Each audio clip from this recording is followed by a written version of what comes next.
আসসালামু আলাইকুম ওরহমতুল্লাহি ওবরাকাতুহু। আলহামদুলিল্লাহি ওয়াহদা ওয়াসসালাতু ওয়াসসালামু আলা মান লা নাবিয়্যা বা'দা। প্রিয় দর্শক, যে যেখান থেকে আমাদের দেখছেন সবাইকে প্রীতি ও শুভেচ্ছা জানাচ্ছি। শুরু হলো নেক্সাস টেলিভিশন আয়োজিত বেকম্যান বিস্কিটস নিবেদিত ইসলামী প্রস্তুতিমূলক লাইভ অনুষ্ঠান ইসলামী জীবন বিধান। আপনাদের সঙ্গে আছি আমি সৈয়দ আল জাবের। আপনাদের জিজ্ঞাসিত প্রশ্নের উত্তর দেওয়ার জন্য আমাদের সঙ্গে আছেন বিশিষ্ট আলেমদ্বীন শাইখ ডক্টর আব্দুল কাদির, অধ্যাপক আরবি বিভাগ, ঢাকা বিশ্ববিদ্যালয়। আসসালামু আলাইকুম রহমতুল্লাহ। ওয়ালাইকুম আসসালাম রহমতুল্লাহি ওয়া বারাকাতুহু। স্যার কেমন আছেন? আলহামদুলিল্লাহ, আপনি কেমন আছেন? আলহামদুলিল্লাহ ভালো আছি। আপনাকে স্বাগত জানাচ্ছি ইসলামী জীবন বিধান অনুষ্ঠানে। প্রিয় দর্শক, আমাদের এই অনুষ্ঠানে প্রশ্ন করার জন্য স্ক্রিনে দেখা নাম্বারটিতে কল করতে পারেন। এছাড়াও নেক্সাস টেলিভিশন ইসলামিক ফেসবুক পেজের কমেন্ট বক্সে প্রশ্ন করতে পারেন। শেখ, আমরা শুরু করছি। আমাদের আজকের নির্ধারিত যে টপিক রয়েছে সেটা হলো যে নেকির প্রতিযোগিতা। আপনি জানেন যে আমরা রমাদান মাসে আছি। রমজান মাসে সৎ কাজে নেকির জন্য একটা প্রতিযোগিতার লক্ষ্য করা যায়। এই প্রেক্ষাপটকে সামনে রেখে আমরা এই রমাদান মাসে নেকির জন্য কি কি প্রতিযোগিতা করতে পারি? ধন্যবাদ। প্রথমেই প্রতিযোগিতার বিষয়টা আসি। পৃথিবীতে মানুষ এক প্রতিযোগিতার মধ্যে লিপ্ত। প্রতিনিয়ত ইচ্ছাই হোক অনিচ্ছা হোক, সচেতন মনে হোক আর অসচেতন মনেই হোক, তারা প্রতিযোগিতার মধ্যে আছে। আর প্রতিযোগিতা না থাকলে কাঙ্ক্ষিত লক্ষ্যে পৌঁছাও যায় না। একজন ছাত্র, তিনি লেখাপড়া করছেন, যদি তার কোনো প্রতিযোগিতা না থাকতো তাহলে ফার্স্ট সেকেন্ড থার্ড হওয়ার কোনো ব্যবস্থা থাকতো না। একজন ব্যবসায়ী সফল ব্যবসায়ী হতে হলে তাকে অন্যদের সাথে প্রতিযোগিতা করতে হয়। ঠিক তেমনি মানুষের নেকির জন্যও কিন্তু একটা প্রতিযোগিতার প্রয়োজন আছে। আপনি ভালো কাজের প্রতিযোগিতা করবেন তো ভালো ফল পাবেন, মন্দ কাজের প্রতিযোগিতা করবেন মন্দ ফল পাবেন। কেউ যদি একজন টেরোরিস্টকে সে ফলো করে এবং তার মতো হতে চায়, সে টেরোরিস্ট হবে, কিন্তু তার কাঙ্ক্ষিত লক্ষ্যে পৌঁছবেন ঠিকই, তিনি জান্নাত থেকে বিতাড়িত হবেন, জাহান্নাম তার জন্য ঠিকানা হয়ে যাবে। এই জন্য আমাদের এই প্রতিযোগিতার বিষয়টি আলোচ্য বিষয় হিসেবে আনাটা খুব ভালো করেছেন। তো প্রতিযোগিতার মধ্যে কিন্তু আবার একটা ঈর্ষাও থাকে, হিংসাও থাকে। একজন মানুষ সম্পদ বেশি হয়ে গেল, অর্থবিত্ত বৈভব বেশি হয়ে গেল, এটা আরেকজনের চোখের কাটা, সে দেখতে পছন্দ করে না। এটা হলো প্রতিযোগিতা, খারাপ প্রতিযোগিতা, পরশ্রীকাতরতা। আপনি যদি তার অর্থবিত্ত বৈভব দেখেন তাহলে করবেন না, এই কারণে, কারণ আল্লাহ নিষেধ করেছেন, বলে তাতামান্নাউ মা ফাদ্দালাল্লাহু বা'দাকুম আলা বা'দ। টোটাল বিষয়টা তো আল্লাহর জুরিডিকশনে। আল্লাহ নিজেই কাউকে সম্মানিত করবেন, কাউকে অপমানিত করবেন। তো ইজ্জু মাংতাসা হতে জিল্লু মাংতাসা, তুতিল মুলকে মাংতাসা হতাংজুল মুলকে মাংতাসা। তো দেওয়ার মালিক হলেন আল্লাহ। এখানে আপনার আর আমার হিংসা করার কিছু নেই। এই জন্য আল্লাহ নিষেধ করেছেন যে আমরা যেন অন্যের সম্পদ দেখে, অন্যের বিত্ত বৈভব দেখে, অন্যের যশ খ্যাতি দেখে যেন আমরা হিংসা না করি। তারপরও দুটো বিষয় নিয়ে কিন্তু রাসূল সাল্লাল্লাহু আলাইহি ওয়াসাল্লাম হিংসা করতে বলেছেন। তো কোন হিংসা করা যায়, যাতে এই হাদিস থেকে কিন্তু আমরা স্পষ্টভাবে বুঝতে পারি।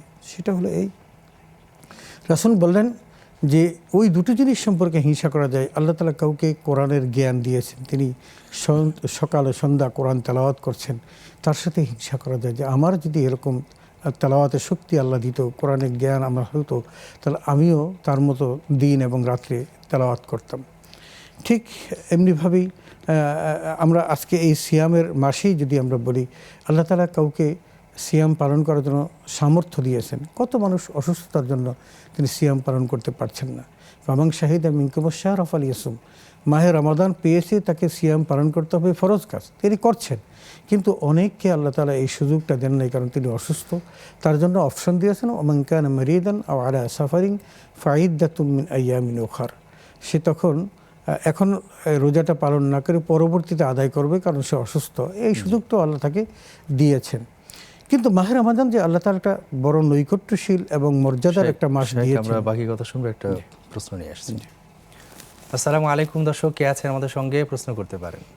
ওয়ালাইকুম আসসালাম। আমার তিনটে প্রশ্ন। জি। প্রথম প্রশ্ন যে আমি তারাবির নামাজ 2টে আর 3টে দিয়ে পড়তে পারবো কিনা, বা 12টা 1টা দিয়ে। আর কি প্রশ্ন আছে? আর দ্বিতীয় প্রশ্ন যে আমার যে জাকাত আছে, আমার ননদ, আমার স্বামীর বোন, ওদের নগদ টাকাও দেই, আবার তাতে কাপড় চোপড় কিনে দিতে পারবো কিনা ওই টাকা থেকে, জাকাতের টাকা থেকে। ননদকে? হ্যাঁ। আর একটা প্রশ্ন যে আমার স্বামী হুকুম দেয়, মানে আমার স্বামী ঢাকা থাকে, তো আমার স্বামী বলে যে আমি বাড়িতে আসতে পারছি না, তুমি আমার বোন বাবুকে কাপড় চোপড় কিনে দেওয়া লাগে, তুমি কিনে দিও। আমি এটা কিনে দিতে পারবো কিনা। কাপড় চোপড় কি হলো বুঝিনি। মানে মার্কেটে যে আমার স্বামী বলে যে আমার বোন বা মেয়ে যারা আছে ওদেরকে কাপড় চোপড় কিনে দিও। আমার স্বামী ঢাকায় থাকে তো, জি পরে বলে যে কাপড় চোপড় কিনে দিও। আর আমি মার্কেটে যে কাপড় চোপড় কিনে দিতে পারবো কিনা ননদদের বা ভাগ্নি মেয়েদেরকে। মানে মার্কেটে যেতে পারবেন এটাই তো ফ্যাক্ট প্রশ্ন নাকি? হ্যাঁ হ্যাঁ হ্যাঁ। জি। আসসালামু আলাইকুম দর্শক, কে আছেন আমাদের সঙ্গে প্রশ্ন করতে পারেন। ওয়ালাইকুম সালাম। জি হ্যালো, আসসালামু আলাইকুম। ওয়ালাইকুম আসসালাম। জি বোন, কি প্রশ্ন আছে করতে পারেন। আমি চট্টগ্রাম থেকে আমিনা বলছি। জি হুজুর, কি? আমার 3টা প্রশ্ন। জি জি বলুন। কোরআন যখন পড়ি তখন আমরা অর্থ সহকারে পড়ি। জি এক আয়াত কি পড়ার পর কি অর্থ সহকারে পড়তে হবে, নাকি পর এক পৃষ্ঠার পর পড়লে কি জি আমরা বুঝতে পেরেছি। আর কি প্রশ্ন? আর দ্বিতীয় প্রশ্ন? দ্বিতীয় প্রশ্ন হলো তারাবি নামাজ, এশার নামাজ পড়ার পর জি তারাবি নামাজ একটু পরে পড়লে কি হবে? জি আর তৃতীয় প্রশ্ন, জি আমার মা সম্বন্ধে বুঝছেন, জি মা আমার আম্মা একটা 4 বছর যাবৎ নামাজ রোজা কিছুই করতে পারে না। জি অনেক আগে সে অনেক কিছু করতো, এখন তার মাথার ব্রেনে তেমন একটা কাজ করে না। এখন ও রোজাও রাখতে পারে না। এখন এই রোজা গুলো কি করলে জি ভালো জি হয়? বুঝতে পেরেছি। আপনি আমাদের সঙ্গে থাকুন, আমরা শারীরিক কাছ থেকে উত্তর জানাবো ইনশাআল্লাহ। আসসালামু আলাইকুম দর্শক, কে আছেন আমাদের সঙ্গে প্রশ্ন করতে পারেন। আসসালামু আলাইকুম। হ্যালো। ওয়ালাইকুম আসসালাম। জি দর্শক, কি প্রশ্ন আছে আপনার? জি আমার 2টা প্রশ্ন। জি এই যে মৃত ব্যক্তির জন্য যে মানুষের সৎকার করে, সৎকারে দাঁড়িয়ে সবার তো এত টাকা দিয়ে আবার পুকুরাত করা সম্ভব না। জি সেক্ষেত্রে কেউ যদি 5,000 বা 10,000 দান করে বা এগুলো যদি নিকট আত্মীয়রে দেয়, এর সব কি মৃত ব্যক্তি পাবে কিনা? আরেকটা প্রশ্ন, এই যে জাকাত তেরো যদি এই যে বছর মনে করেন 10,000 20,000 টাকা জাকাত, এখান থেকে একজন এবার হয়তো 2,000 3,000 দিল, আবার ঈদের পরে বা যে কোনো সময় ওই টাকা থেকে কিছু দিব, এরকম একজন যে এক বছরের জাকাতের থেকে 2-3 বার দেওয়া যাবে কিনা? অ্যাডভান্স জাকাত দেওয়া যাবে কিনা? না, এক বছরের এই যে জাকাত দেওয়া হয়েছে এর থেকে আসে না যে একজন আমি এখন কিছু দিলাম, আবার পারে আবার পরেও আবার কিছু মানে ধাপে ধাপে দিতে চাচ্ছেন, এই তো ধাপে ধাপে দেওয়া যাবে কিনা? একবারের জাকাত হিসাব করে 2-3 বার দেবো কিনা একজন? ঠিক আছে জীবন, আপনি আমাদের সঙ্গে থাকুন, আমরা শাইখের কাছে উত্তর জেনেছি ইনশাআল্লাহ। শাইখ, আমরা কথা বলছিলাম নেকির প্রতিযোগিতা নিয়ে।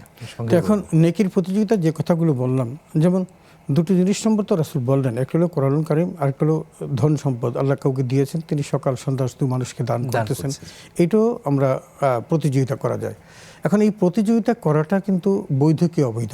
আমরা দেখি কোরআনুল কারীমের অসংখ্য জায়গাতে আল্লাহ তাআলা প্রতিযোগিতা করতে বলেছেন, বলেন ফাস্তাবিকুল খায়রাত, তোমরা সৎ কাজে, ভালো কাজে, কল্যাণের কাজে প্রতিযোগিতা করো। তাহলে কোরআন দ্বারা স্বীকৃত যে প্রতিযোগিতা করা যাবে কিসের জন্য? নেক কাজের জন্য। কোরআন কারীমের অন্য জায়গাতে আমরা দেখেছি আল্লাহ তাআলা বলেছেন ওয়াসারিউ ইলা মাগফিরাতিন মির রাব্বিকুম ওয়া জান্নাতিন আরদুহাস সামাওয়াতু ওয়াল আরদ। আল্লাহ বলছেন যে তোমরা আল্লাহর ক্ষমা এবং জান্নাত লাভের জন্য প্রতিযোগিতা করো। তাহলে এখানে একটা দিক নির্দেশনা আছে যে আমরা আল্লাহর জন্য, আমরা মাগফিরাত লাভ করার জন্য এবং জান্নাত প্রাপ্তির জন্য আমরা প্রতিযোগিতা করতে পারবো। আল্লাযীনা ইনফিকুনা ফিস সাররাই ওয়াদ দাররাই ওয়াল কাযিমিনাল গায়জ ওয়াল আফিনা আনিন নাস। এখানে কিন্তু ভালো কয়েকটি কাজের কথা বলেছেন। তার মধ্যে একটা বলেছেন যে সুখে, স্বাচ্ছন্দ্যে এবং অসুখে, দ্যাট মিনস তুমি যখন অর্থ আছে তখন এবং অর্থ নিঃস্ব, এই দুই অবস্থায় যে ব্যক্তি দান করে এবং ক্রোধকে যে ব্যক্তি সংবরণ করতে পারে এবং যে মানুষকে ক্ষমা করতে পারে, এই তিনটাই কিন্তু ভালো গুণের কথা বলেছেন। বলছেন এই ব্যক্তিরা কি করবেন, তারা মাগফিরাত এবং জান্নাতের জন্য প্রতিযোগিতা করবেন। তা আমরা যেটা পাচ্ছি কোরআন কারিমে কিন্তু আল্লাহ তাআলা আমাদেরকে প্রতিযোগিতা করার জন্য বলে দিয়েছেন। সুতরাং আমরা নেক কাজের মধ্যে প্রতিযোগিতা করতে পারবো, এতে কোনো সন্দেহের অবকাশ নেই। এরপর দেখেন মুত্তাকিদের পরিচয় দিতে গিয়ে আল্লাহ তাআলা বলেছেন আল্লাযীনা কানু ইউসারিউনা ফিল খায়রাত। মুত্তাকি তো সেই বান্দা যারা কল্যাণের জন্য প্রতিযোগিতা করে। তাহলে বোঝা যাচ্ছে যে আমরা নেকের জন্য আমরা প্রতিযোগিতা করতে পারবো। একজন মানুষ তাহাজ্জুদ গুজার, আমি তাকে দেখে দেখে যদি আমি তাকে ফলো করি এবং তাকে অনুসরণ করি যে এই লোকটা প্রতিনিয়ত তাহাজ্জুদ পড়ে কত সওয়াবের অংশীদার হচ্ছে, আমি যদি তার মতো হতে পারি, সেটা অনুসরণ করে আমি যদি তাহাজ্জুদ গুজার হই, তাহলে এটা হবে আমার সুন্দর প্রতিযোগিতা। আমি যদি আল্লাহর কাছে প্রার্থনা করি, হ্যাঁ আল্লাহ তুমি আমাকে ক্ষমা করে দাও। একজন ব্যক্তি সমাজের মধ্যে তার অবস্থানটা খুব দুর্বল ছিল, নিকৃষ্ট ছিল, নিগৃহীত ছিল, কিন্তু মানুষটা ভালো কাজ করতে করতে তিনি আল্লাহর নৈকট্য লাভ করেছেন। আমি তাকে ফলো করে তাকে প্রতিযোগিতা, তার সাথে আমি ঈর্ষা করে প্রতিযোগিতা করতে পারি যে আমি তার মতো হব। এখন হতে গিয়ে কি করেছেন, উনি যা করেছেন আমি সেই কাজটাই করব, তাহলে আমার মধ্যে একটা প্রতিযোগিতা তৈরি হবে, তাহলে ভালো কাজের প্রতিযোগিতা তৈরি হবে। সুতরাং আমরা এভাবেই প্রতিযোগিতা করতে পারি এবং এই প্রতিযোগিতা রাসূল আকরাম সাল্লাল্লাহু আলাইহি ওয়াসাল্লাম কোরআনুল কারীম কিন্তু বলেছে নেক কাজের প্রতিযোগিতা করো, যে কত ফাস্তাবিকুল খায়রাত, আল্লাহ বলছেন যে তোমরা নেক কাজের প্রতিযোগিতা করো। অতএব এখানেও কিন্তু আল্লাহ মুত্তাকির পরিচয় দিয়েছেন, আল্লাযী কানু ইউসারিউনা ফিল খায়রাত। আল্লাহর প্রিয় বান্দা যারা, ইন্নাহুম কানু ইউসারিউনা ফিল খায়রাত, তারা নেক কাজে প্রতিযোগিতা করে এবং তারা আল্লাহকে নীরবে নিভৃতে আশা এবং ভয় নিয়ে ডাকে এবং তারা বিনীতভাবে আল্লাহর সামনে দাঁড়ায়। তো আমরা এই বিষয়গুলো যখন জানি তখন আমাদের সামনে উপস্থাপিত হয় যে আল্লাহর নবীর সাহাবীরা তারা কীরকমভাবে প্রতিযোগিতা করতেন। তারাও কিন্তু প্রতিযোগিতা করেছেন, কিন্তু খারাপ কাজে নয়, তারা করেছেন কল্যাণের কাজে, নেকের কাজে প্রতিযোগিতা করেছেন। আমরা এরকম দুইজন সাহাবীর কথা বলতে পারি, একজন রাফে বিন জুন্দুব, রাফে বিন খদিজ, আরেকজন হলেন জুন্দুব খারিজ বিন জুন্দুব রাদিয়াল্লাহু তাআলা আনহু। দুইজন বাচ্চা ছিলেন, তারা উহুদের যুদ্ধে যাওয়ার জন্য তারা রাসূল আকরাম সাল্লাল্লাহু আলাইহি ওয়াসাল্লামের কাছে বায়না ধরলেন, কিন্তু তাদের বয়স এত কম ছিল যে নবীজি তাদেরকে অ্যালাউ করেন নাই। তো যখন অ্যালাউ করেন না, তখন রাসূল সাল্লাল্লাহু আলাইহি ওয়াসাল্লামের কাছে ওই রাফের বাবা এসে বললেন যে আমার ছেলে ভালো তীর চালাতে পারে, যদি তাকে সেই সুযোগে তাকে আপনি যুদ্ধে অংশগ্রহণ করার সুযোগ দিতেন। তখন রাসূল সাল্লাল্লাহু আলাইহি ওয়াসাল্লাম তার বক্তব্য শুনে তাকে সুযোগ দিলেন। এখন ওই রাফি আরেক সাহাবী যিনি বাদ পড়ে গেলেন, তিনি এসে বললেন, হে আল্লাহ রাসূল, রাফেকে দিলেন, কিন্তু আমি তো রাফের সাথে যদি মল্লযুদ্ধ করি তাহলে সে আমার সাথে কুস্তিতে পারবেন না। নবীজি বললেন, তাহলে দুইজন করো। দুইজন কুস্তি করার পর যখন সে জিতে গেল, তখন দুইজনকেই রাসূল সাল্লাল্লাহু আলাইহি ওয়াসাল্লাম উহুদের ময়দানে যাওয়ার জন্য পারমিশন দিলেন। এই যে পারমিশনটা দেওয়া এবং তারা যে যুদ্ধ করে বা মল্লযুদ্ধ করে অথবা তাদের পারঙ্গমতা প্রদর্শন করে তারা যে যুদ্ধের ময়দানে গেল, এটা হলো সত্যিকার অর্থে নেকের প্রতিযোগিতা।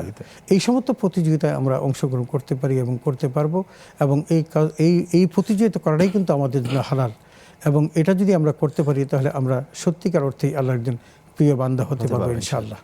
শেখ, আমাদের অনেকগুলো প্রশ্ন জমা হয়েছে। একজন জানতে চেয়েছিলেন যে উনি তারাবির নামাজ রাত 12টা 1টা দিকে অথবা 2টা 3টা দিকে পড়তে পারবেন কিনা। না, তারাবির নামাজ আপনি সুবহে সাদেকের আগে পড়তে পারবেন, তবে বিষয়টা হলো তারাবি নামাজের যে স্টেমিনা, সেই স্টেমিনাটা কিন্তু এশার নামাজের পরেই, এবং আমরা যখন এটা শুরু থেকেই, যখন হযরত ওমর ফারুক যখন এটা ইজাদ করেন তখন থেকেই কিন্তু এশার নামাজের পর হতো।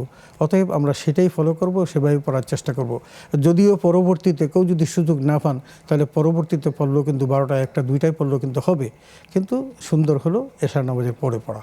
মানে মূল টাইমটা হলো এশার নামাজ থেকে সুবহে সাদেকের আগ পর্যন্ত, এই সময়টার মধ্যে পড়া যেতে পারে আর কি। জি, আসসালামু আলাইকুম। দর্শক কে আছেন আমাদের সঙ্গে, প্রশ্ন করতে পারেন। আসসালামু আলাইকুম। হ্যালো। তিতিরা উপরে 2805 টাকা, নিম্নে 110 টাকা। হ্যালো, মাঝের গুলা কত টাকা? দর্শক কে আছেন আমাদের সঙ্গে, প্রশ্ন করতে পারেন। হ্যালো, আমরা লাইনে কাউকে পাচ্ছি না। যে আমরা একটা প্রশ্ন উত্তর দিয়ে যাচ্ছি। উনি আরেকটি প্রশ্ন করেছেন যে ওনার জাকাতের টাকা ওনার ননদকে দিতে পারেন কিনা, নগদ টাকা, এবং যদি সেই টাকা থেকে জামা কাপড় কিনে দেয় জি। সে জাকাতের টাকা দিয়ে, টাকাটা না দিয়ে কিছু টাকা দিল, কিছু জাকাত কাপড় চোপড় কিনে দিল ওই টাকা দিয়ে, এটা বৈধ কিনা? অবশ্যই বৈধ। আপনি জাকাতের যে পরিমাণ অর্থ আসে সেটা দিয়ে আপনি যদি আপনার শুধু আত্মীয় স্বজনের মধ্যে যদি গরিব থাকে তাদেরকে আপনি ক্যাশ টাকাও দিতে পারবেন এবং বিভিন্ন জিনিসপত্র কিনে দিতে পারবেন, কাপড় চোপড় দিতে পারবেন। শুধু আপনার হিসাব করে রাখতে হবে। তবে তাদেরকে বলা যাবে না যে তোমাকে জাকাতের টাকা থেকে দিয়েছি। তারা হয়তো লজ্জা পাবেন বা অসম্মান বোধ করবেন। তাই অপমানিত বোধ করার, অসম্মানিত বোধ করার এরকম কিছু যেন না হয়, ঠিক না বলেই আপনি তাদেরকে দান করতে পারেন, কোনো সমস্যা নেই ইনশাআল্লাহ। জি।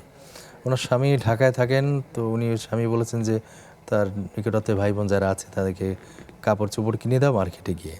এখন মার্কেটে গিয়ে কাপড় চোপড় কিনে দেওয়া তার জন্য বৈধ কিনা? আসলে এখানে তিনি যদি পর্দা করে যেতে পারেন তা অবৈধ হবে কেন? অবশ্যই যাবে, কারণ স্বামী যেহেতু তাকে নির্দেশ দিয়েছেন এবং সেখানে হয়তো পরিবারে অন্য কেউ নাই কেনার মতো, তিনি ঢাকাতে থাকেন, অবশ্যই কাজটা যদি তিনি ঢাকা থেকে কিনে পাঠিয়ে দেন এটা আরও উত্তম হয়। স্ত্রীকে বাজারে মার্কেটে না পাঠিয়ে বাসাতে রেখে তিনি ঢাকা থেকে পাঠিয়ে দিলেন, সেটা তার বিতরণ করে দিল, এটা উত্তম হয়। তবে যে কোনো অপশন যদি না থাকে তাহলে তিনি বাজারে গিয়ে কিনে আনতে পারবেন, তবে পর্দা করে যেতে হবে। পর্দার সাথে বোরকা পরে যাবে। বোরকা পরে যাবেন। প্রিয় দর্শক, দেখছেন আপনাদের প্রিয় অনুষ্ঠান ব্রেকফাস্ট বিস্কিটস নিবেদিত ইসলামের জীবন বিধান। নিচ্ছে ছোট্ট একটা বিরতির পর ইনশাআল্লাহ আমরা আবার ফিরে আসবো। ততক্ষণ আমাদের সঙ্গেই থাকুন।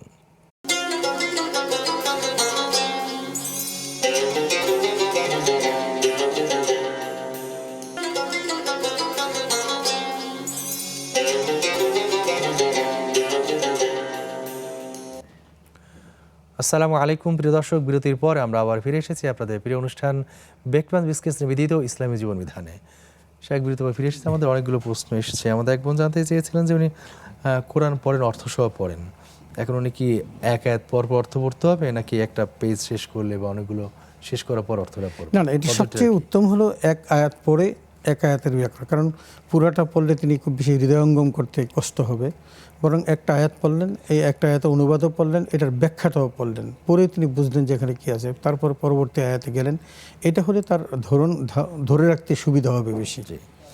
আবার কখনো কখনো হয় যে 2-3 আয়াত মিলে টপিকটা বোঝা যায়, সেক্ষেত্রে এরকম সেটা আবার যারা কোরআনের ওই জায়গাটা বুঝেন যে কোন জায়গাটা কোন রিলেটেড আয়াতগুলো যদি পড়ে শুধু তিনি অনুবাদ করেন বা ব্যাখ্যা করেন, সেটা আর আরেকটা সুবিধা। এটার জন্য আবার একটু নিজেকে একটু থাকতে হবে, মাহের হতে হবে, একটু পড়াশোনা থাকতে হবে। জি, পড়াশোনা থাকতে হবে। উনি আরেকটি প্রশ্ন করেছেন যে এশার নামাজের পর না পড়ে একটু পরে যে তারাবি নামাজ পড়ে, সেটা আমরা জবাব দিয়েছি। সেটা যদি সেটা পড়তে পারবেন, যদি উনি সময় না পান তাহলে একদম শুভেচ্ছা থেকে আগ পর্যন্ত পড়া যাবে। তবে খেয়াল রাখতে হবে তার জন্য আবার ফৌত না হয়, বেতের ফৌত না হয়, ছুটে না যায়। যে ছুটে না যায়। হ্যাঁ, ওনার মা 4 বছর যাবতই নামাজ রোজা করতে পারছেন না, তার হয়তো স্মৃতিটা সেইভাবে নেই আর কি। এখন এই স্মৃতিভ্রষ্ট মানুষের ইবাদতে কি হবে, রোজার কি হবে বা সালাতে? না, এখন তাহলে সালাত এবং সিয়ামের জন্য, সিয়াম তো আল্লাহ তাআলা স্পষ্ট করে সুযোগ দিয়েছেন, ওয়া মান কানা মারিদান আও আলা সাফারিন ফাইদ্দাতুম মিন আইয়ামিন উখর, তার জন্য পরবর্তীতে রাখা। এটা যদি টেম্পোরারি যদি কারো অসুস্থ থাকে তাদের জন্য, কিন্তু যারা একেবারেই আর তার ফিরে আসার সম্ভাবনা না থাকে তাদের জন্য ফিদিয়া দেওয়াটা হলো উত্তম। ফিদিয়া দিতে হবে। যে ফিদিয়া দিতে হবে। আর নামাজের ক্ষেত্রে কি হবে? নামাজের কথা তাই। আচ্ছা, হ্যাঁ, আরেকবার জানতে চেয়েছিলেন যে এক বোন, যে মৃত ব্যক্তির জন্য সাদাকা করা সবসময় সম্ভব ওঠে না, অনেক বেশি করা সম্ভব না, যতটুকু সময় সেটা যদি নিকট আত্মীয়কে দেয় সেটা আদা হয় কিনা? বা এটা হলো আপনি নিকট আত্মীয় হোক আর দূরাত্মীয় হোক, যাকেই দেন না কেন, যদি আপনি আপনার বাবা অথবা মায়ের নিয়ত করে যদি দেন তাহলে সেটা আদায় হয়ে যাবে। শুধু তাই নয়, রাসূল আকরাম সাল্লাল্লাহু আলাইহি ওয়াসাল্লাম এমনও বলেছেন, যদি কারো হজ থাকে, বাবা মা হজ করে যেতে পারেন নাই, কাউকে বদলি করালেন, সেই সওয়াব তারা পাবেন। যদি সিয়াম থেকে থাকে সেগুলো তিনি করতে পারবেন। তার মানে আপনি বাবা মার নামে যে কোনো সওয়াবের কাজ করতে পারবেন, সেটা আল্লাহ দরবারে পৌঁছবে। সামর্থ্য যতটুকু আছে। সামর্থ্য যতটুকু আছে। জি। আসসালামু আলাইকুম দর্শক, কে আছেন আমাদের সঙ্গে? প্রশ্ন করতে পারেন। ওয়ালাইকুম আসসালাম। জি ভাইয়া, কি প্রশ্ন আছে? জি, আমার একটা প্রশ্ন আছে যে সেহরির কিছুক্ষণ পর যদি কারো মানে ওই খাবারগুলো উঠে যায়, বমির মতো হয়ে যায়, তাহলে কি তার রোজা ভেঙে যাবে? কাশির কারণে মূলত এরকম হয়ে যায়। সেহরি খাওয়ার পর বমি হলে? হ্যাঁ, মানে কাশির কারণে। কাশির কারণে। রোজা ভেঙে যাবে কিনা? জি, আর কোনো প্রশ্ন আছে? জি, আসসালামু আলাইকুম। দর্শক কে আছেন আমাদের সঙ্গে, প্রশ্ন করতে পারেন। ওয়ালাইকুম আসসালাম। জি ভাইয়া, কি প্রশ্ন আছে ওয়ালাইকুম আপনার? আসসালাম। জি জি হুজুর, আমি হারুন বলছি। জি হুজুর, আমি বলছিলাম যে রমজান মাসে ঠিক মতো ইবাদত করলে 70 মাসের সওয়াব পাওয়া যায়। এই সুযোগ অনেকে 11 মাস ইচ্ছা মতো গুনাহ করে আর রমজান মাসে ইবাদত করে মাফ চায়। হুজুর, তারা চিন্তা করে কি 70 বেশি 11 কম, নেকের পাল্লা তো ভারী হবেই, আর নেকের পাল্লা ভারী হলে জান্নাতি। হুজুর, এমনি ভাবে কি নেকের পাল্লা ভারী হবে? এটাই। জি, আসসালামু আলাইকুম। দর্শক কে আছেন আমাদের সঙ্গে, প্রশ্ন করতে পারেন। হ্যালো, জি, আসসালামু আলাইকুম। ওয়ালাইকুম আসসালাম। ভাইয়া, আমি দুইটা প্রশ্ন করতে চাইছিলাম। জি জি, করুন প্লিজ। আমি বলতে চাইছি কি যে আমি তো প্রেগনেন্ট, তাহলে আমি কি বসে কি নামাজ পড়তে পারবো? অনেক সময় দেখা যায় খারাপ লাগে, ভালো লাগে না, তখন কি নামাজ কি পড়া যাবে বসে? জি, দ্বিতীয় প্রশ্ন। দ্বিতীয় প্রশ্ন। জি, দ্বিতীয় প্রশ্ন হচ্ছে ভাইয়া, আমরা যদি গোসল করার আগে যদি আমরা প্রতিদিন যে গোসলটা করি, যে এই গোসল করার আগে যদি আমরা যে উজু করে নেই, যে উজু করার অবস্থায় যখন আমরা ভাইয়া মনে করেন যে খেলোয়াড়টা পা দেয়, তখন যে আমাদের হাঁটু যদি দেখা যায়, উজুটা কি আমাদের থাকবে না আমরা নেক্সট টাইমে আবার পরে গোসলের পরে আবার আমরা উজু করে নেবো আমরা, না আমাদের উজুটা ভেঙে যাবে হাঁটু দেখা গেলে? আচ্ছা, ঠিক আছে বোন, আপনি আমাদের সঙ্গে থাকুন, আমার শাইখের কাছ থেকে উত্তর জেনে নিচ্ছি ইনশাআল্লাহ। জি, আমাদের এক বোন একটি প্রশ্ন করেছেন যে জাকাতের যে ওনার 10-20 হাজার টাকা হয়, হয়তো খুব বেশি জাকাত হয় না, তো সেটা কি একজনকে দিতে হবে নাকি অল্প অল্প করে কয়েকজনকে দেওয়া যেতে আসলে পারে? নিয়ম তো হলো একজনকে দেওয়া, এমনভাবে দেওয়া যাতে করে সে আগামী বছর আবার জাকাত দিতে পারে। আপনার 10,000 বা 15,000 টাকা, অথচ দেখা গেলো আপনার পরিবারের মধ্যে এরকম 5 জন আছেন যারা নিডি, হয়তো তারা অপেক্ষা করছেন আপনি মাহে রমাদানে কিছু দিবেন, সে ইফতার করবে, সেহরি করবে, বাচ্চা কাছে নিয়ে খাবে, আপনি সেখানে খুচরা করে দিতে পারেন। তবে এমন কম দেওয়া উচিত নয় যেটা তাদের কোনো উপকারে আসলো না। আপনি দিবেন 10,000 হলো, আপনি অন্তত 2,000 করে 5 জনকে দিয়ে দিলেন, তারা অন্তত 2-4-5 দিন ভালো করে খেতে পারলো, ইফতার করতে পারলো, এভাবে দিতে পারেন, অসুবিধা নেই। জি, সাহারি খাওয়ার পর যদি কারো কাশির কারণে বমি হয়ে যায় এবং ওটা সাইডে বুঝতে বেরিয়ে পারছি, আসে, আসলে এটা রোজা কাশির ভাঙবে কারণে কিনা? যদি বমি হয়ে যায় এবং সেটা যদি বমি আসার পর যদি এটা আবার গিলে ফেলে, তাহলে তার রোজা ভেঙে যাবে। কিন্তু ফেলে দিলে কোনো সমস্যা নেই, এটা হতেই পারে, এটা কারো ইচ্ছার মধ্যে নাই, তো অনিচ্ছা সত্ত্বে এসে পড়ে, এটা ফেলে দিলেন, তাহলে কোনো রোজার কোনো ক্ষতি হবে না। জি, এক বোন জানতে চেয়েছেন যে গর্ভবতী নারী, উনি তো বসে নামাজ পড়তে পারেন, কোনো কষ্ট হয় কখনো কখনো জি, গর্ভ অবস্থায় বসে নামাজ পড়তে না, পারেন? এখানে আসলে নামাজের ব্যাপারে আল্লাহ তাআলা অপশন 3টা দিয়েছেন। যদি দাঁড়িয়ে যদি পড়তে পারে, বা কৌমিল্লাহি কারিতিন, আল্লাহ তাআলা বলেছেন যে সে বিনীতভাবে দাঁড়াবেন, দাঁড়ানোটা ফরজ। এখন যদি তিনি দাঁড়াতে না পারেন তাহলে বসে পড়বেন, আর যদি বসে না পারেন শুয়ে পড়বেন, নামাজ বাদ দেওয়ার কোনো সুযোগ নেই। এই জন্য তাকে যে অবস্থায় তিনি পড়তে পারেন সেভাবেই পড়বেন, তিনি যেভাবে কমফোর্ট ফিল করেন সেভাবে তিনি নামাজ পড়েন, কিন্তু নামাজ পড়তেই হবে। যেমন নামাজের মূল বিধানটা দাঁড়িয়ে পড়াই, মূলত দাঁড়িয়ে পড়তে হবে, জি। এটা ফরজ। কারণ অসুবিধা থাকলে তিনি সেখান থেকে যেভাবে সুবিধা সেভাবে করতে পারবেন। যে অসুবিধা, সে অসুবিধার কারণেই তিনি যে অবস্থায় পড়তে পারেন, বসে শুয়ে তিনি নামাজ পড়ে নেবেন। জি, উনি একটা বলেছেন উজু মানে গোসলের আগে তো উজু করে ফেলেন, উজু করেই গোসল করেন আর কি, এরপর যদি কাপড় পরিবর্তন করতে গিয়ে যদি হাঁটু দেখা যায়, হাঁটু বেরিয়ে আসে, তাতে উজু ভাঙবে না, কিনা? বুঝতে পারছি, এতে কোনো রুজু ভাঙে না। রুজু ভাঙার কারণ না, উজু ভাঙার যে কারণ, সেই কারণগুলোর মধ্যে এটা পড়ে না। অতএব উনি গোসলের আগে যে উজু করেন, সেই উজু দিয়েই কিন্তু তিনি তার গোসল শেষ করবেন, এবং এটা দিয়ে তিনি নামাজ, কোরআন তেলাওয়াত সব কিছু করতে পারবেন ইনশাআল্লাহ। হারুন ভাই একটি মজার প্রশ্ন করেছেন যে অনেকের মধ্যে এরকম প্রবণতা থাকে যে রমাদান মাসে সওয়াব বেশি, যে কোনো ইবাদতের সওয়াব বেশি, তো এর বাইরে প্রচুর পাপ করলাম, রমাদান মাসে পুণ্য দিয়ে কাটিয়ে দিলাম, এই মানসিকতা আসলে ঠিক কিনা? আসলে এই মানসিকতা কোনোভাবেই ঠিক না, এবং হারুন ভাই যেভাবে বলছেন, যদি এরকম কেউ করে থাকেন, এটা তার অজ্ঞতা, তার জ্ঞান না থাকার কারণে তিনি এই কাজটা করছেন। এবং তিনি যদি মনে করেন যে আমি 11 মাস পাপ করব আর 1 মাসে আমি সব সওয়াব কমাবো, তার জন্য আল্লাহ তাআলা সীমিত যে হায়াত দিয়েছেন, আর দুনিয়া মাযরাতুল আখিরা, দুনিয়াটা হলো আখিরাতের ক্ষেত্র। আপনি কবরের জিন্দেগি, কবরে রাখার পর থেকে জান্নাত জাহান্নামের ফয়সালা হওয়া পর্যন্ত এই যে 1000 লক্ষ বছর আপনি থাকবেন, এই পথের সম্বলটা তো আপনাকে এখান থেকে সংগ্রহ করে যেতে হবে। আমরা একটা মিসকনসেপ্টে আছি, অনেকে হেসে উড়িয়ে দিই সুবহানাল্লাহ আলহামদুলিল্লাহ ওয়ালা ইলাহা ইল্লাল্লাহু আল্লাহু আকবার, অথবা সুবহানাল্লাহি বিহামদিহি সুবহানাল্লাহিল আযীম তামলাউ মা বাইনাস সামাওয়াতি ওয়াল আরদ। বুখারী শরীফের সর্বশেষ হাদিস বলছেন যে আসমান এবং জমিন বরাবর নেকি দিয়ে আল্লাহ ভরে দিবেন। অনেকে হাসেন যে একটা ইয়া পড়লেই যে এত সওয়াব দিবে, এটা আপনি হাসছেন কেন? আপনি কি একবারও খেয়াল করেছেন যে কতদিন আপনাকে এই কবরে থাকতে হবে, আলেমে বরজকে থাকতে হবে, এই সকল সম্বল দুনিয়া থেকে নিয়ে যেতে হবে। এটার জন্য এত প্রচুর আপনার আমল দরকার, যেই আমল আপনি করে শেষ করতে পারবেন না।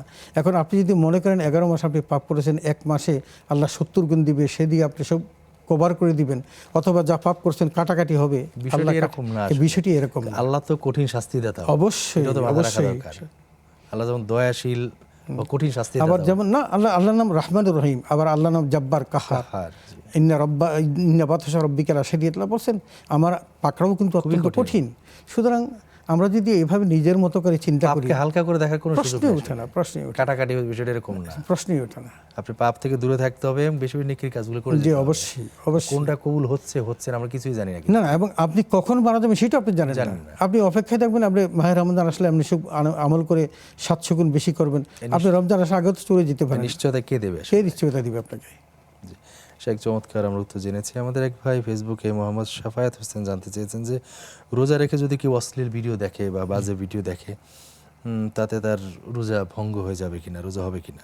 আসলে তার রোজা হবে, কিন্তু রোজার আদব নষ্ট হয়ে যাবে, রোজার যে মেরিটটা সেটা নষ্ট হয়ে যাবে। যেমন রাসূল আকরাম সাল্লাল্লাহু আলাইহি ওয়াসাল্লাম যেটা বলেছেন যে মাল্লাম ইয়াহফাজ লিসানুহু আলাল কিযবি ওয়া ফুদুলিল কালাম ওয়া লাম ইয়াগুদ্দ বাসারহু আনিল হারাম ওয়া লাম ইয়াতাইল ফাওয়াহিশ ওয়া আতাম ফালা সাওমা ওয়া লা আফতারা ওয়ালাকিন আতাআবা নাফসাহু। এই হাদিস দ্বারা স্পষ্ট যেটা, সেটা হলো আপনার জবান যদি মিথ্যা কথা অতি কথন থেকে যদি বিরত রাখতে না পারেন, এবং আপনার এই চক্ষুকে যদি খারাপ দর্শন থেকে যদি আপনি বিরত রাখতে না পারেন, এবং আপনি যদি অশ্লীল গর্হিত কর্ম থেকে নিজেকে বাঁচাতে না পারেন, তাহলে আপনার এই সিয়াম এবং এই ইফতার কিচ্ছু আসবে, আল্লাহর কাছে কোনো ফায়দা লাভ করবেন না। তো সুতরাং ফালা সাওমা ওয়ালা আফতার ওয়ালাকিন আতাআবা নাফসাহু। নবীজি বলছেন যে এটার দ্বারা নিজেকে কষ্ট দেওয়া হলো। তার মানে আলটিমেটলি বোঝা যাচ্ছে যে আপনি রোজা রেখে যদি এই কাজগুলো করেন, অশ্লীল দৃশ্য দেখেন, তাহলে আপনার রোজা নষ্ট না হলেও রোজার মেরিট নষ্ট হয়ে যাবে, সওয়াবটা নষ্ট হয়ে যাবে। আপনি যেই উদ্দেশ্যে সিয়াম পালন করলেন সেই সিয়ামের উদ্দেশ্য সফল হবে না, এবং আপনি সওয়াবও পাবেন না। রোজা রাখা তো ফরজ, তার কিছু সওয়াব পাওয়া যাবে। আপনি একটা ওদের ফরজটা আদে হবে, কিন্তু সওয়াবটা বঞ্চিত হতে সওয়াবটা থেকে পারে বঞ্চিত পাপের হয়ে কারণে। যাবেন। অবশ্যই অবশ্যই। জি, আসসালামু আলাইকুম দর্শক, কে আছেন আমাদের সঙ্গে প্রশ্ন করতে পারেন। জি, আমি নিবিড় খুলনা থেকে বলছি। জি, আমার একটা প্রশ্ন আছে যে উযুতে সাধারণত কতটুকু পানি ব্যবহার করা উচিত? উযুতে পানি কতটুকু ব্যবহার? জি জি, ধন্যবাদ। আসসালামু আলাইকুম দর্শক, কে আছেন আমাদের সঙ্গে প্রশ্ন করতে পারেন। ওয়ালাইকুম আসসালাম। ওয়ালাইকুম আসসালাম। জীবন, কি প্রশ্ন আছে আপনার? হুজুর, আমি ওই জাকাতের বিষয়ে একটা প্রশ্ন করি। জি,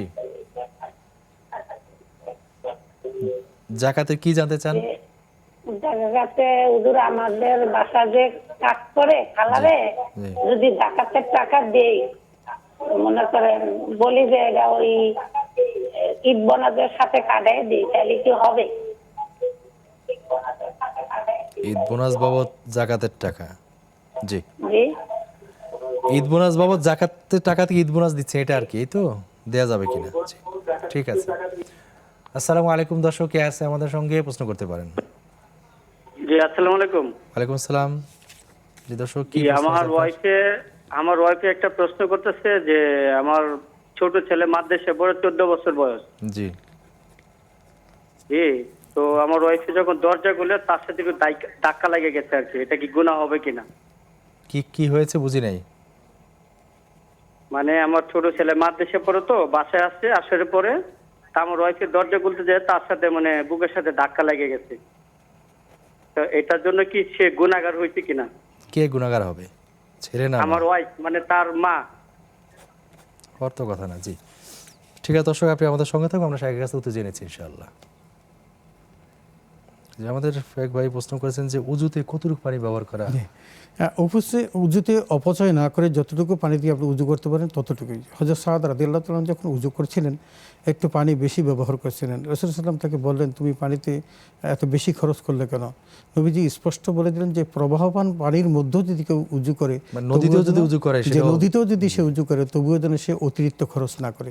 তাহলে বোঝা যাচ্ছে যে অপচয় করা যাবে না, কারণ ইন্নাল মুবাদ্দিরিনা কানু ইখওয়ানা শায়াতিন, অপচয়কারী শয়তানের ভাই। সুতরাং আমরা অপচয় করব না। আল্লাহ তাআলা যতটুকুর মধ্য দিয়ে আমার উজু সম্পন্ন হয় ততটুকুই আমি ইউজ করব। হাফ লিটার পানিতেও কিন্তু উজু করা যায়, জি, কিন্তু আমরা প্রচুর অপচয় করি। হ্যাঁ, মসজিদগুলোতে প্রচুর পানি অপচয় হয়, অবশ্যই। ট্যাপ ছেড়ে দিয়ে কিন্তু বাসায় আমরা সেটা ঠিক নয়, একেবারেই ঠিক অপচয় হচ্ছে আসলে।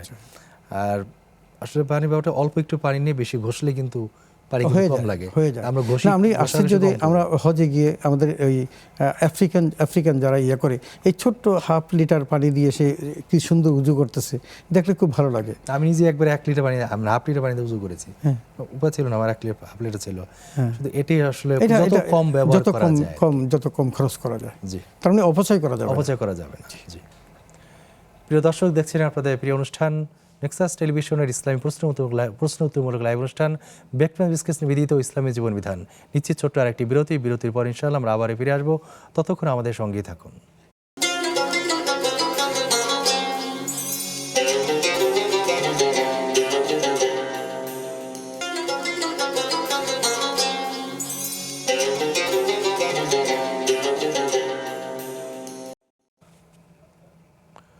আসসালামু আলাইকুম রহমতুল্লাহ। প্রিয় দর্শক, বিরতির পর আমরা ফিরে এসেছি আপনাদের প্রিয় অনুষ্ঠান ব্রেকফাস্ট বিস্কেস নিবেদিত ইসলামী জীবন বিধানে। শেখ বিরতির পর ফিরে এসেছি। আমাদের একজন বোন জানতে চেয়েছেন যে উনি জাকাতের টাকা দিয়ে বুয়াকে ঈদের বোনাস দিতে চাচ্ছেন, এটি ঠিক হবে কিনা? এটা কোনোভাবেই ঠিক হবে না। আপনার জাকাত এক জিনিস আর বেতন অন্য জিনিস। আপনি বেতন এবং বোনাস তুলে তার অধিকার, আপনি তাকে তার অধিকার দিয়ে দিবেন। আর যদি তাকে অতিরিক্ত দিতে চান সেটা এর বাহিরে দিবেন। বেতন এবং বোনাসের বাহিরে যদি আপনি তাকে কিছু দিতে চান সেটা দিবেন। এটা আপনার জন্য অবারিত, দিতেই পারেন এবং দিলে সওয়াব হবে, আপনার লস হবে না, বরং জাকাতও আদায় হয়ে যাবে যদি সে মিসকিন হয়, তাকে জাকাত দিতে হবে, যদি মিসকিন হয়ে থাকে। কিন্তু আপনি যদি জাকাতের টাকা থেকে বোনাস দিলেন তাকে খুশি করার জন্য, আপনি ভাবলেন যে ড্রাইভারকে আমি হাফ জাকাত দিতাম বোনাস দিতাম, এবার ফুল বোনাস দেবো, অর্ধেক দেবো জাকাত টাকা থেকে বেতন থেকে আর অর্ধেক দেবো জাকাতের থেকে, এটা কিন্তু জায়েজ হবে না, এটা জায়েজ হবে না। মানে মানসিকতায় পরিবর্তন করা দরকার। জি, অবশ্যই। আপনার সে চাকরি করছে, আপনি তাকে বেতন দিচ্ছেন, জি, আর জাকাত সে মুসকিন হিসেবে পাচ্ছে, এটা তার হক, এর বাহিরে বিষয়। জি, সেখানে তো অনেকে দেখা যায় ফিতরাটা রমাদানের শুরুর দিকে বা মাঝামাঝি এসে দিয়ে দেয়। এই সাদাকাতুল ফিতরটা কি এই রোজার শুরুতে বা মাঝামাঝিতে দিলে আদায় হবে কিনা? আসলে রাসূল আকরাম সাল্লাল্লাহু আলাইহি ওয়াসাল্লাম যেভাবে বলেছেন সাদকাতুল ফিতরে তুহরাতুল লিসাইমি ওয়া তু'মাতুল লিল মাসাকিন, বলেছেন যে এটা গরিবের খাদ্য এবং ওই রোজার যে ত্রুটি বিচ্ছুতি সেটা অপনোদনের জন্য। এখন এটা আপনি শেষ দিকে দিবেন, যেহেতু এটার সাথে একটা তাআল্লুক আছে। ফামান আদ্দাহা ক্বাবলা সালাতি ফাহিয়া সাদাকাতুন মাকবুলা ওয়া মান আদ্দাহা বা'দা সালাতি ফাহিয়া সাদাকাতুন মিনাস সাদাকাত। যেহেতু হাদিসের ভাষ্যের মধ্যে এই কথাটা আছে, তাহলে বোঝা গেল যে ঈদের নামাজের আগে আদায় করতে হবে, দ্যাট মিনস রমজানের শেষ দিকে আদায় করতে হবে। একদম প্রথম দিক থেকে দেওয়াটার যুক্তিযুক্তরা খুব কম। তবে সাদকাতুল ফিতর দিতে হবে একদম 27 তারিখের পরে, এটাই সবচেয়ে উত্তম। জি, কেউ তো ঈদের পরে ফিতর আদায় করতে না, ঈদের পরে দেওয়া যাবে না, একদম স্পষ্ট বলেছেন মান আদ্দাহা ক্বাবলা সালাতি ফাহিয়া সাদাকাতুন মাকবুলা। ক্বাবলা সালাত বলতে ঈদের সালাত, ঈদের সালাতের পূর্বে যদি দেয় তাহলে সদকা ওয়াজিব সদকা আদায় হবে, আর যদি ঈদের সালাতের পরে দেয় তাহলে কিন্তু তার ওয়াজিব আদায় হবে না, এমনি সাদাকা আদায় হবে। এই জন্য আমাদের অনেকে ভুল করেন, যেহেতু ওয়াজিব এটা মনে রাখা দরকার, সাদকাতুল ফিতর ঈদের নামাজের আগে আদায় করতে হবে।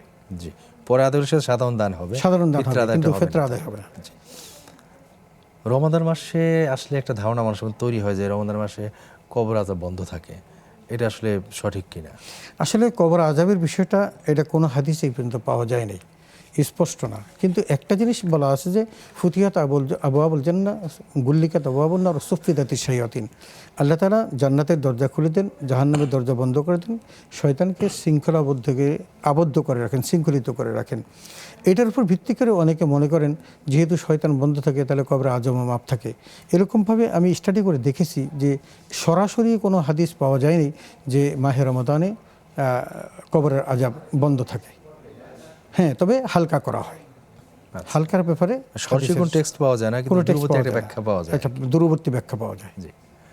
আসসালামু আলাইকুম দর্শক, কে আছেন আমাদের সঙ্গে প্রশ্ন করতে পারেন। আসসালামু আলাইকুম। ওয়ালাইকুম আসসালাম। জি, কি প্রশ্ন আছে হুজুর, আপনার? আমি বগুড়া থেকে বলছিলাম। জীবন কি প্রশ্ন আছে আপনার? আমার 3টা প্রশ্ন হুজুর। জি। প্রথম প্রশ্ন, আমার 2 লাখ টাকা আছে। এক বোনে, আমরা 3 বোন, 3 বোনের মধ্যে এক বোনের কাছে আমার 2 লাখ টাকা আছে, আর আরেক বোনের 2 লাখ টাকা আবার আমি ধার নিছি। তো আমার যে 2 লাখ টাকা আছে আর ওই 2 লাখ টাকা সমানে সমানে হয়ে গেল, তো আমার কি যাকাত দিতে হবে? আর দ্বিতীয় প্রশ্ন, হ্যালো, জি, শুনতে পাচ্ছি। দ্বিতীয় প্রশ্ন, আমার 2 ভরি স্বর্ণ আছে যা আমি ব্যবহার করি, একটা রেখে আরেকটা ব্যবহার করি এরকম, তো ওগুলার কি যাকাত দিতে হবে? আর আর? তৃতীয় প্রশ্ন, জি, আর কি প্রশ্ন আছে? তৃতীয় প্রশ্ন, আমার ভাসুর আর আমি আর আমার শ্বশুর শাশুড়ি একই পরিবারে আমরা থাকি, আমরা আলাদা হই নাই, একই পরিবারেতে থাকি। তো আমার ভাসুর কুরবানি দেয়, আর পরিবার থেকে কিছু টাকা ওই কুরবানির মধ্যে দেওয়া হয়, কিন্তু আমরা কোনো টাকা দেই না। এতে আমরা কি কুরবানির সওয়াব পাবো কি পাবো না, যেহেতু আমরা ওই পরিবারেতেই থাকি? সংসারটা কে চালায়? সংসারটা আমাদের আর্থিক মানে জমি জমা আছে, এগুলা দিয়ে আমাদের সংসার চলে। তো ওই জমি জমা থেকে যে টাকা আসে ওখান থেকে কিছু টাকা দেওয়া হয় কুরবানির মধ্যে, আর বাকিটা আমার ভাসুর দেয়, সে চাকরি করে ওখান থেকে দেয়। আর আমার হাজবেন্ড বাড়িতেই কাজ করে, বাড়িতেই থাকে। আচ্ছা, ঠিক আছে বোন, আপনি আমাদের সঙ্গে থাকুন, আমরা শাইখের কাছ থেকে উত্তর জেনে নেব ইনশাআল্লাহ। আসসালামু আলাইকুম দর্শক, কে আছেন আমাদের সঙ্গে প্রশ্ন করতে পারেন। আমি ইসলামী ব্যাংক থেকে কিছু টাকা উঠাইছি, কিছু লাভ হয়েছে। ইসলামী ব্যাংক থেকে? সেটা কি নিকট আত্মীয়দের দেওয়া যাবে? ইসলামী ব্যাংক থেকে? হ্যাঁ, লাভ উঠাইছি, কিছু লাভ। লাভ উঠেছে, প্রশ্ন ক্লিয়ার না, ক্লিয়ার করেন। প্রফিট যেটা এফডিআর এর প্রফিট আমি প্রফিট যেটা সেই প্রফিটটা উঠাইছি, মানে এফডিআর এর প্রফিট কিনা সেটা উঠেছি। সেটা কি নিকট আত্মীয়দের দেওয়া যাবে? আর অল্প কিছু টাকার জাকাত আমি কি নিকট ভাই বোন এদেরকে দিতে পারবো? ভাই বোনকে দিতে পারবেন কিনা? ঠিক আছে, আপনি আমাদের সংখ্যা থাকুন, ইনশাআল্লাহ আমরা শাইখের কাছে জেনে নিচ্ছি। প্রথম প্রশ্ন বুঝাচ্ছেন যে 2 লাখ টাকা আছে তার, আবার তার বোনের কাছে 2 লাখ টাকা ধার এনেছে। মূলত উনি 2 লাখ টাকারই মালিক মূলত, আমি যা বুঝলাম আর কি। আবার ওনার কিন্তু 2 ভরি স্বর্ণ আছে, যাকাত দিতে হবে কিনা? আচ্ছা, বিষয়টা হলো, যদি তিনি 2 লাখ টাকা তার আছে কোনো এক বোনের কাছে, আবার আরেক বোনের কাছ থেকে তিনি 2 লাখ টাকা এনেছেন, এখন কি তার কাছে 2 লাখ টাকা আছে নাকি 4 লাখ টাকা আছে, এটা হলো বিষয়। যদি তিনি তার কাছে যদি 4 লাখ টাকা থাকে, তাহলে 2 লাখ টাকা তিনি তার কাছে আছেন, এটা তার নিজের টাকা। আর এটা হলো, আর যেটা আনছেন সেটা ধার। যদি তার 2 লাখই থেকে থাকে তাহলে তাকে জাকাত দিতে হবে না, কারণ তার নিজের 2 লাখ আছে, কিন্তু আরেকজনকে সে আবার 2 লাখ টাকা দেনা আছেন, তাহলে তার টোটাল টাকা হলো 0। যদি তার কাছে ডাবল থেকে থাকে, দ্যাট মিনস 4 লাখ টাকা থেকে থাকে, তাহলে তার 2 লাখ টাকা অলরেডি এক্সিস্টিং এখানে আছে, সেই 2 লাখ টাকার জাকাত তিনি দিবেন। আর তার যে স্বর্ণ 2 ভরি আছে, যদি টাকা থাকে সেই সাথে স্বর্ণ থাকে, তাহলে এগুলোকে বর্তমান প্রেক্ষাপটে, যেমন মনে করেন স্বর্ণ এবং রূপার 2টার দামই তো বেড়েছে, এখন বর্তমান দাম অনুসারে মনে হয় 52.5 তোলা রূপার দাম সম্ভবত 2-2.5 লাখ টাকা। যদি 3.5 লাখ এরকম, 3-3.5 লাখ, যদি 3-3.5 লাখ টাকার মালিক যদি তিনি হন, এটা স্বর্ণ এবং টাকা মিলে যদি হয়, তো তাকে দিতে হবে, জাকাত দিতে হবে। যদি তিনি রূপাটাকে নিসাব ধরেন, কারণ গরিবের ক্ষেত্রে রূপাটাই ধরতে হবে, কারণ এখন রূপার এবং স্বর্ণের জাকাতের পার্থক্য হয়ে গেছে আকাশ পাতাল। সুতরাং 2টা যেহেতু একসময় সমান ছিল, 52.5 তোলা রূপা এবং 7.5 তোলা স্বর্ণ, 2টার দাম ছিল সমান, এখন 2টা যেহেতু অনেক আলাদা হয়ে গেছে, ব্যাপক হয়ে গেছে পার্থক্য, সুতরাং ওই গরিবের বেনিফিট যেটা হবে সেটাই দিতে হবে, এবং সেটা হলো রূপার উপর ভিত্তি করে দিতে হবে জাকাত। জি। ওনার ভাসুর, উনি তারপর ওনার স্বামী, শ্বশুর শাশুড়ি মিলে একই সংসারে থাকেন। তো কোরবানি দেওয়ার ক্ষেত্রে ভাসুর কিছু টাকা দেয়, আর পারিবারিক যেটা সেটা টাকা দেওয়া হয়, ওনার স্বামী আলাদা করে টাকা দেয় না, এতে তার কোরবানির সওয়াব পাবে। আসলে সেটা পরিবারের মধ্যে কোরবানি ওই ব্যক্তির উপর ওয়াজিব যেই ব্যক্তির জাকাত দেওয়ার মতো সামর্থ্য আছে তার, অন্যদের মতো ওয়াজিব না। এখন কেউ যদি ওয়াজিব চাপিয়ে নেয়, সেজন্য ভিন্ন মাসালা আছে, সেদিকে আমি গেলাম না। এখন যেই ব্যক্তি টাকা দিবে তারই পক্ষ থেকে কোরবানি আদায় হবে। অন্যরা খাবেন, তারা কোরবানি গোশত খাবেন, তাতে কোনো সমস্যা নেই, তারা খেতে পারবেন। কিন্তু সোয়াবের অংশীদার হতে হলে তারা যদি ফ্যামিলি সবার টাকা থাকে তারা পারলেন, কিন্তু খণ্ডিত অংশে কোনো হয় না, কোরবানি হয় না। কোরবানির জন্য পরিপূর্ণ হতে হবে। উদাহরণ দিই, মানে যেমন একজনকে মালিক বানিয়ে দিতে হবে। মালিক বানিয়ে দিতে হবে। যেমন উদাহরণ হলো, আপনি দুই ভাই আপনার শরিকানা কোরবানি দিলেন, দেওয়ার পরে এক ভাই কোরবানির টাকা হলো 15,000 টাকা, আরেক ভাই 7,500 টাকা দিয়ে বলেন যে আমার নামে কোরবানি, তার নামে কোরবানিটা হবে না। খণ্ডিত কোনো কোরবানি অংশ হয় না, যদি দিতে হয় পুরাটাই দিতে হবে, পূর্ণ মালিকানা থাকতে হবে। পূর্ণ মালিকানা থাকতে হবে। হ্যাঁ, আপনি বলেন যে আমি তোমার সাথে শরিক হলাম, আমি ধরো আমার পক্ষ থেকে এই দিতে পারলাম, এই দিলাম, তার মানে আপনি যে আপনার পক্ষ থেকে দিচ্ছেন এটা হলো তার একটা সিম্বলিক দেওয়া, কিন্তু তাকে মালিক বানিয়ে দিয়ে তাকে কোরবানি করাতে হবে। আচ্ছা, এটা হলো শরীয়তের বিধান। মানে খণ্ডিত বিষয় হবে না সেটা। জি। ইসলামে কোনো এভরিয়ার আছে, সেখান থেকে যে প্রফিটটা আসে, জি। সেই প্রফিটটা তিনি তুলেছেন, সেই প্রফিটের যে জাকাতটা আসে, মানে মূল টাকা যে টাকাটা আসে, সেটা তার ভাই বোন নিকট আত্মীয়দেরকে দিতে পারেন কি? অবশ্যই দিতে পারবেন, কোনো সমস্যা নেই। নিকট আত্মীয় তারাই প্রথম হকদার। যে ইন্নামা সাদাকাতুল লিল ফুকারা ওয়াল মাসাকিন বলে যদিও গরিব মিসকিনকে বলা হয়েছে, তবে গরিব মিসকিন যদি নিজের পরিবারের মধ্যে থাকে তারাই কিন্তু আহাক এবং প্রথম হকদার, তাদেরকে দিয়ে শুরু করতে হবে। তবে ওনার কনফিউশন থাকতে পারে যে ব্যাংক থেকে যে টাকা তুলছেন সেটা যদি ইসলামী ব্যাংক থেকে তুলে থাকেন এবং ইসলামী ব্যাংকের প্রফিটের অংশ হয়ে থাকে, এটা জাকাত দিতে অসুবিধা নেই ইনশাআল্লাহ। আচ্ছা, সেটা জাকাত হিসাবে তিনি দিতেই পারবেন। জি জি। আমরা জানতে চাচ্ছিলাম, অসুস্থ ব্যক্তি যে রোজা রাখতে পারেন না, জি, তার যে ফিদিয়াটা দিতে হয়, সেই ফিদিয়ার পরিমাণটা কত? ফিদিয়ার পরিমাণটা এখন বর্তমানে যেটা হচ্ছে সেটা হলো, আমরা সংক্ষেপে যদি বিষয়টা বলি, ফিতরা দেই না, যে ফিতরার জন্য যে নির্ধারিত টাকাটা, ফিতরা টাকাটা কিন্তু বিভিন্নভাবে হয়। 5টা পণ্যের উপর আল্লাহ ফিতরা ওয়াজিব করেছেন, সেই 5টা পণ্যের দামও কিন্তু আলাদা। আমরা সর্বনিম্ন যেটা 110 টাকা ধরা হয়েছে সেটা হলো কিন্তু আমাদের যে কি বলে আটার দামে ধরা হয়েছে, 2.5 কেজি আটার দাম। কিন্তু সত্যিকার অর্থে আপনি এটা যদি কোনো ধনী ব্যক্তি দেন তাহলে কিন্তু জায়েজ হবে না। তিনি যেই পণ্য দিয়ে তিনি দেওয়ার উপযুক্ত, ফিতরা দেওয়ার উপযুক্ত, সেই অনুসারে দিতে হবে। এখন তিনি কিভাবে দিবেন? ফিদিয়াটা দিতে হবে আপনার ওই একবেলা কোনো মিসকিনকে খাওয়ানো, সেই খাওয়ানটা কীরকম, আপনি যেই মানের খান সেই মানের, এটা কোনো গরিবের মানে না, আপনি যেই মানের খান আপনার খেতে 2 বেলা খেতে এবং ইফতার করতে যেই পরিমাণ টাকা লাগবে এটাই আপনাকে ধরতে হবে, এটা ধরেই আপনাকে ফিতরা দিতে হবে। আচ্ছা, তারাবি নামাজ না পড়লে রোজা হয় না, ঠিক কিনা? না, এমনটি না। তারাবি নামাজ এক ইবাদত আর রোজা অন্য ইবাদত। রোজাটা আল্লাহ ফরজ করেছেন আর তারাবি নামাজটা সুন্নত মুআক্কাদা। এখন আপনি যদি সিয়াম পালন করেন কিন্তু তারাবি নামাজ না পড়েন, আপনার সিয়াম হবে কিন্তু আপনি অসংখ্য সওয়াব থেকে বঞ্চিত হলেন। রাসূল আকরাম সাল্লাল্লাহু আলাইহি ওয়াসাল্লাম বলেছেন ইউদাইফুল হাসানাত বিআশরি আমসারিহা, এই ওয়াসাব মিয়াতু দুফিন, বলছেন যে আল্লাহ তাআলা বনি আদমের জন্য এই মাহে রমাদানে আমলগুলোকে 10 থেকে 700 গুণ বৃদ্ধি করে দেন। যদিও অনেকে বলেন একটা দঈফ হাদিস, কিন্তু এখানে কিন্তু পরবর্তীতে আছে আস-সাওমু লি ওয়া আনা আজজি বিহি, রোজা আমার জন্য, আমি তার প্রতিদান দেব। তার মানে এই হাদিসের পরম্পরা বলা বোঝা যায় এটা সহিহ হাদিস। তবে আল্লাহ তাআলা বেশুমার সওয়াব দেন, এতে কোনো সন্দেহের অবকাশ নেই।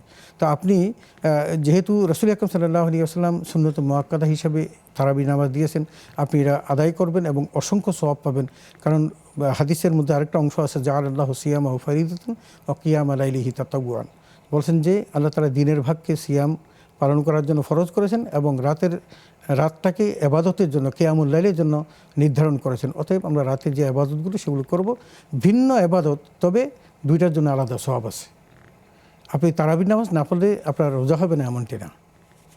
আচ্ছা, মানে রোজা ওটা থাকলে আর ভালো সওয়াব পায়। অবশ্যই রোজার কোনো ক্ষতি নেই, ক্ষতি নেই। জি।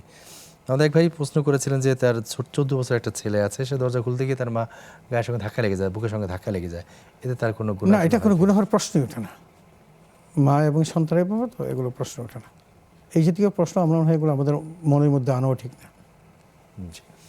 হ্যাঁ, তবে যখন বালেগ হয়ে যাবে তখন তো এমনিতেই, 14 বছর বয়স তার। হ্যাঁ, সেই বয়স যখন বালেগ হয়ে যাবে তখন তো এমনিতেই বিছানা আলাদা করে দেওয়ার ব্যবস্থা আছে এবং 3 সময় কোরআনুল কারীমে কিন্তু স্পষ্ট বলা আছে 3 সময় বাবা মার ঘরে তারা অনুমতি নিয়ে প্রবেশ করতে নিষেধ করা আছে। আর বাকি যেই সময়গুলো এগুলো কোনো নিষেধ নেই। জি। সে আমরা জানি যে রমাদান হলো তাকওয়া অর্জন করার মাস, তাকওয়ার জন্য রোজা আল্লাহ ফরজ করেছেন। এই তাকওয়াটা কি এবং তাকওয়া কি করে অর্জন করা যায়? আসলে তাকওয়া যেটা সেটা হলো আমাদের একটু বোঝার বিষয় আছে। তাকওয়া হলো এমনভাবে চলা যেই চলার মধ্য দিয়ে আল্লাহকে ভয় করা হয় এবং অন্যায় অপকর্ম থেকে নিজেকে বাঁচিয়ে রাখা হয়। এটাকে যদি আমি কোরআনিক সংখ্যাতেই মান খাফা মাকাম রাব্বিহি ওয়া নাহান নাফসা আনিল হাওয়া, যেই ব্যক্তি আল্লাহর সামনে দাঁড়াতে ভয় পায়। দাঁড়ানোর অর্থটা কি? দাঁড়ানোর অর্থ হলো আপনি দুনিয়ার জীবনে যা কিছু করছেন এই সকল কাজের জবাবদিহিতা আপনাকে কাল কিয়ামতের মাঠে করতে হবে। আমি আমার দুনিয়ার কাজের জন্য আল্লাহর কাছে মুখোমুখি হবে এবং জবাবদিহি করতে হবে, এই ভয় নিয়ে যে ব্যক্তি ওয়ানাহান নাফসা আনিল হাওয়া দুনিয়ার জীবনের সমস্ত গর্হিত কর্ম থেকে বেঁচে থাকেন, অন্তরে খায়সাত থেকে বেঁচে থাকেন, তিনি হলেন মোত্তাকি। এখন মোত্তাকির ডেফিনেশনটা দিতে গিয়ে হযরত ওমর ফারুক রাদিয়াল্লাহু তাআলা আনহু উবাই বিন কাব রাদিয়াল্লাহু তাআলাকে প্রশ্ন করেছিলেন যে তাকওয়া কাকে বলে। তখন উবাই বিন কাব হযরত ওমরকে বলেছেন, হে খলিফাতুল মুসলিমিন, আপনি কি কখনো কাঁটাযুক্ত পথে চলেছেন, হেঁটেছেন? বলে হ্যাঁ। তো কীভাবে হাঁটছেন? বলে কাঁটাযুক্ত পথে আমি এমনভাবে হেঁটেছি যে আমি পদচারণা করার সময় এমনভাবে পা ফেলেছি যাতে করে কাঁটা আমার পায়েও না লাগে, আমার শরীরেও না লাগে, আমার পোশাকেও না লাগে। তার মানে বোঝা গেল যে তিনি কাঁটাযুক্তভাবে এমনভাবে হেঁটেছেন যে তার শরীরকে তিনি কাঁটার আঘাত থেকে এবং পোশাককে কাঁটার আঘাত থেকে বাঁচিয়ে রেখেছেন। ঠিক তেমনি সমস্ত পাপ ও পঙ্কিলতা থেকে বেঁচে দুনিয়ার জীবনটাকে অতিক্রান্ত করা এবং কল্যাণের দিকে এগিয়ে যাওয়ার নামই হলো তাকওয়া। তাকওয়া। জি, সেটা বিরতি যাচ্ছে। প্রিয় দর্শক, দেখছিলেন আপনাদের প্রিয় অনুষ্ঠান বেকম্যান বিস্কিট নিবেদিত ইসলামী জীবন বিধান। নিশ্চিত ছোট্ট একটি বিরতির পর ইনশাআল্লাহ আমরা আবারও ফিরে আসবো। ততক্ষণ আমাদের সঙ্গে থাকুন।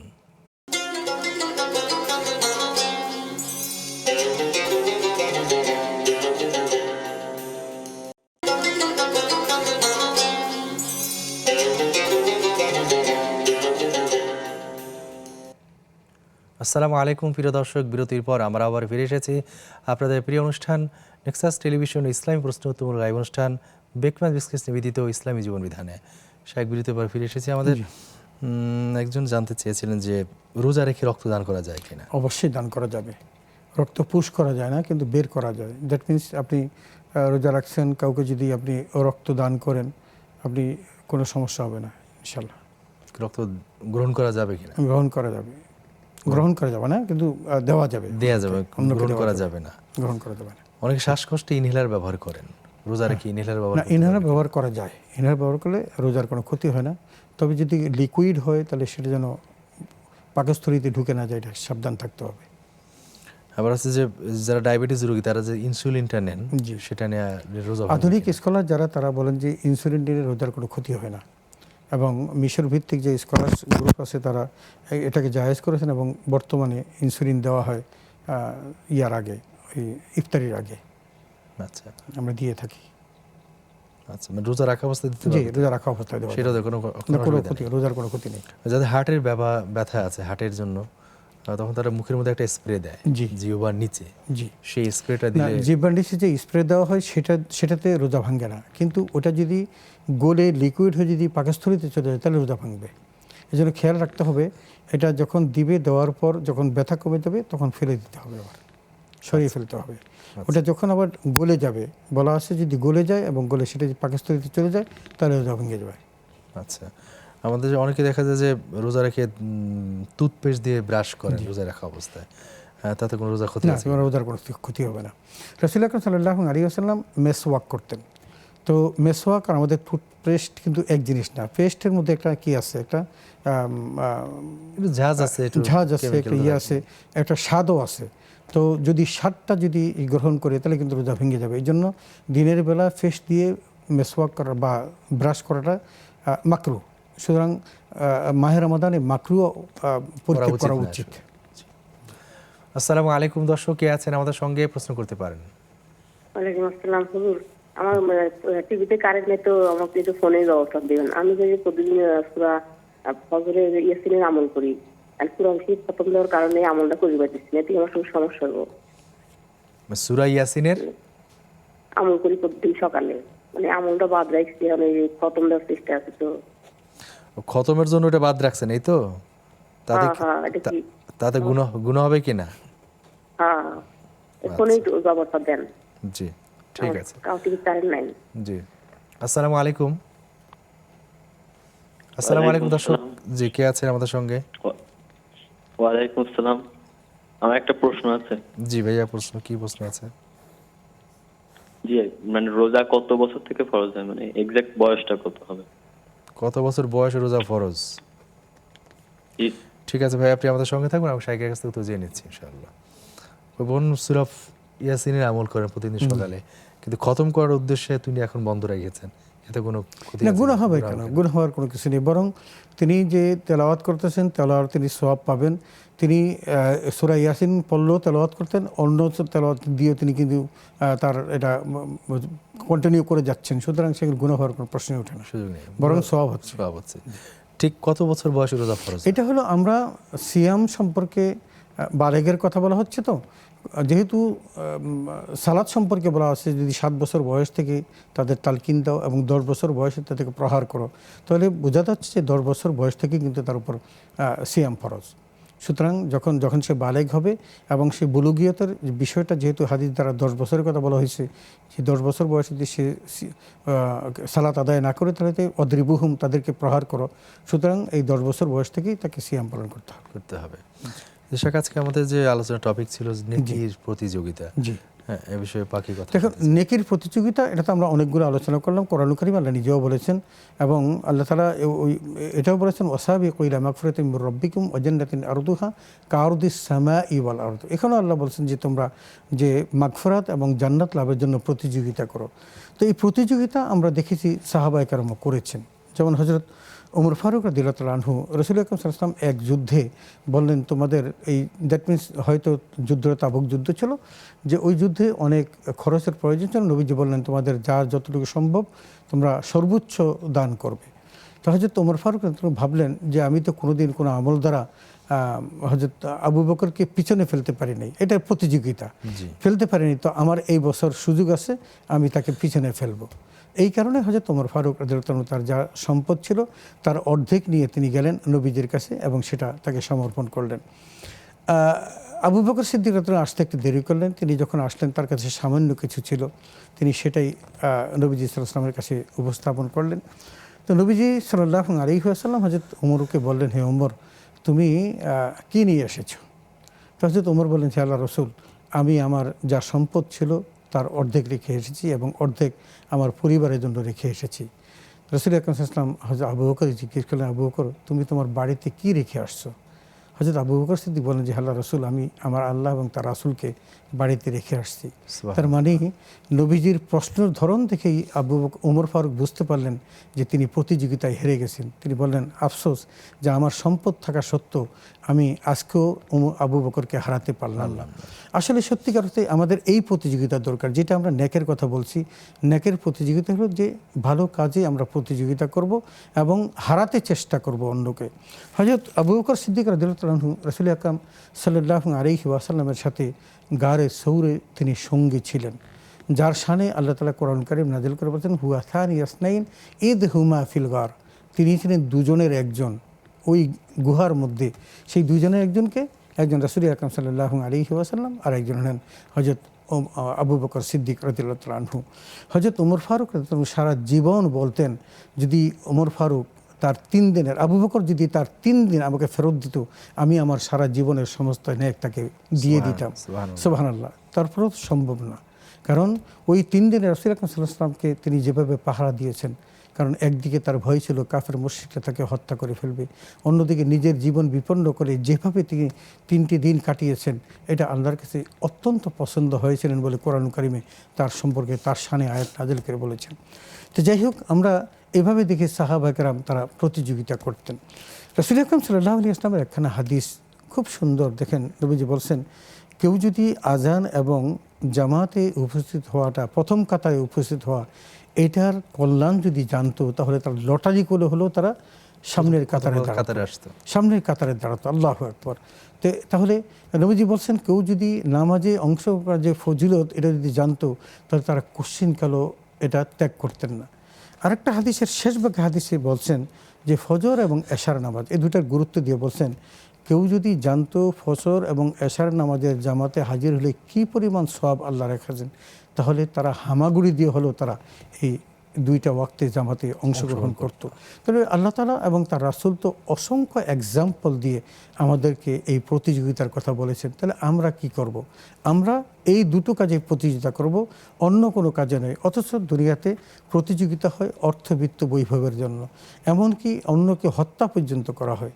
আমরা বহু লোককে দেখেছি যে তারা হিংসাবশত ঈর্ষাবশত তারা কি করেন, অন্যকে হত্যা পর্যন্ত করেন। অথচ ঈর্ষা করার কারণে, হিংসা করার কারণে আল্লাহ রাব্বুল আলামিন তার যে নেক কাজগুলো করেন সেই সাধারণ নেক কাজগুলো পর্যন্ত ধ্বংস করে দেন।